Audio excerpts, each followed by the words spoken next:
Turn some fucking music on. This place is like a morgue in here. Hi guys, today I'd like to talk to you about a film I've written music for. It's a feature film made by Frenetic Films Productions, and it features a very, very interesting and diverse cast. Now, the director, Jeremy Garner, wanted me to come up with a score along with several other composers.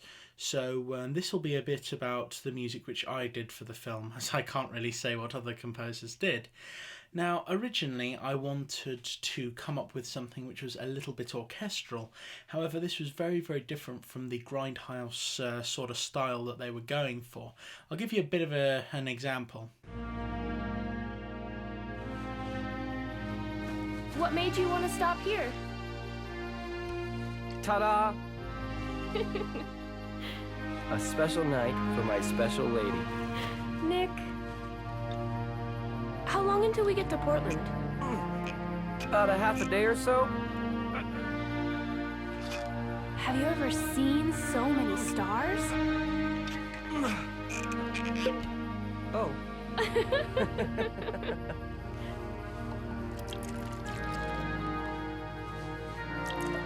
Upon reflection, it wasn't necessarily the best idea to have an orchestral score for a grindhouse film, but it was kind of a lot of fun to work with orchestral because I don't really get much of a chance to do that. And whenever I've had the chance in the past, people have sort of used the score before I've had the chance to finalise it and actually use proper instruments. So it sounds synthetic and poor quality.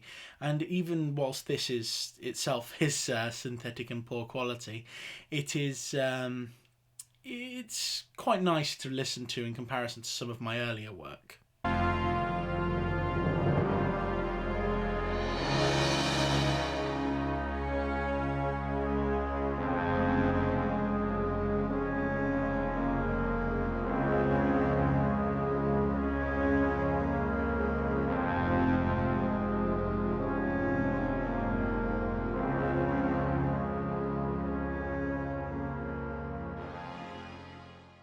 I really love those little James Bond moments. I quite liked the main character who was played by Nick Forrest.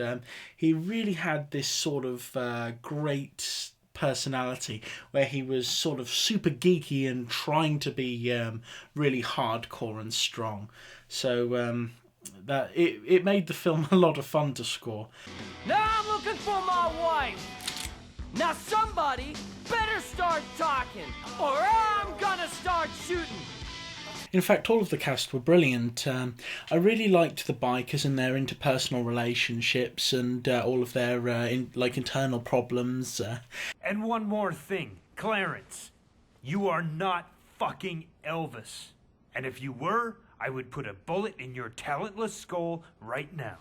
Then there was this brilliant, priesty character, this tough guy sheriff, and then you have your actresses as well, which really helped to bring out different personalities within the bikers and everything else. And I think that the actresses were absolutely brilliant because it takes a heck of a lot of guts to go up and act in the way that they did, and a lot of Hollywood actresses wouldn't do that. And I think it takes a lot of guts to be in a film like this, and I was really happy watching them. But if I go on about how brilliant all of them were, this isn't really about the composing side of things. So I'm sorry, I get sidetracked. What can I say? Jeremy wanted these low underscores, which were very, very sort of weird, and he wanted something that was sort of pulsating and scary, something that would increase as the scene went on and make you feel really afraid.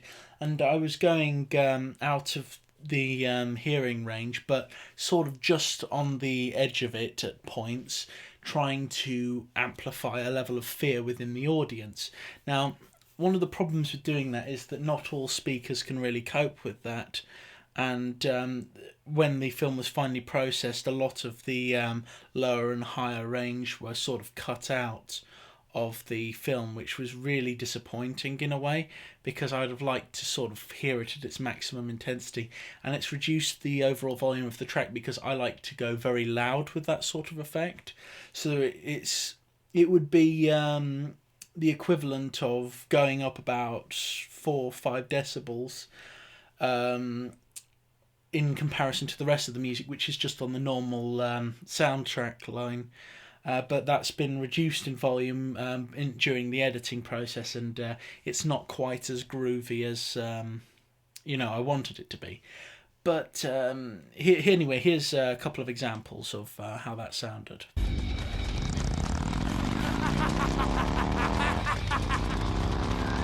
Where do you think you're going?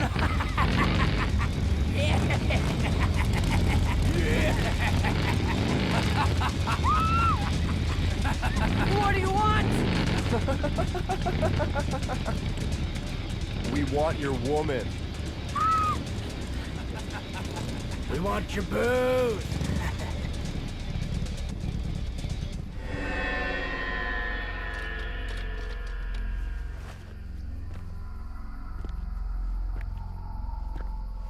But most of all, we want your soul.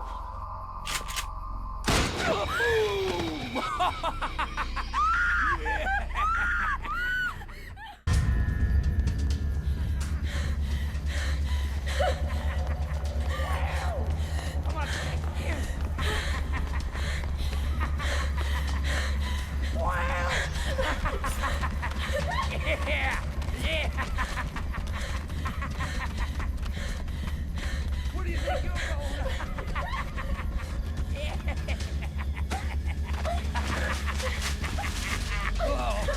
Yeah, oh baby, you're a real spark plug, ain't you?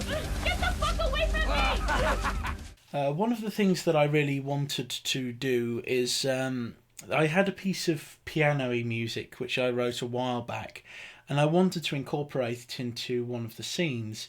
And I asked Jeremy if I could sort of synth it up a little bit and put it in, and he eventually relented. So I'll just give you that scene now. Please, let us go. Just tell us what you want. I'll tell you what I want. I'm looking for something. One of you. But which one?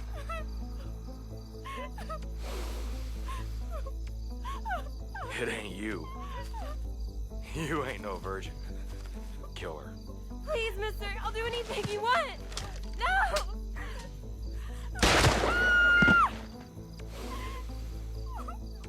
This one smells like a whorehouse. Pete, would you kindly do the honors? I feel like fucking Goldilocks. Hey, little girl. What's your name? Tina. Tina, I like that. This is the one. Put her in the box. Overall, I'm really happy to have had the opportunity to work on All Hell Breaks Loose, and I've made one or two really, really great friends because of that.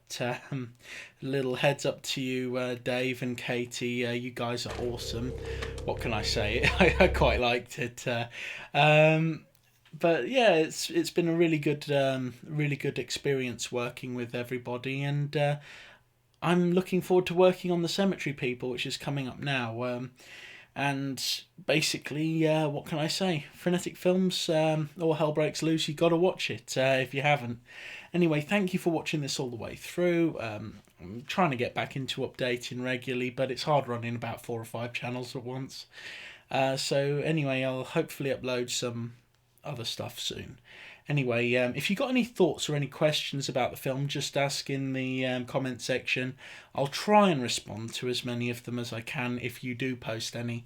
If you haven't subscribed to the channel, please subscribe, and I'll throw up a couple of links if you're interested after the video. Anyway, take care, have a groovy day, and I'll leave you with some other coolness.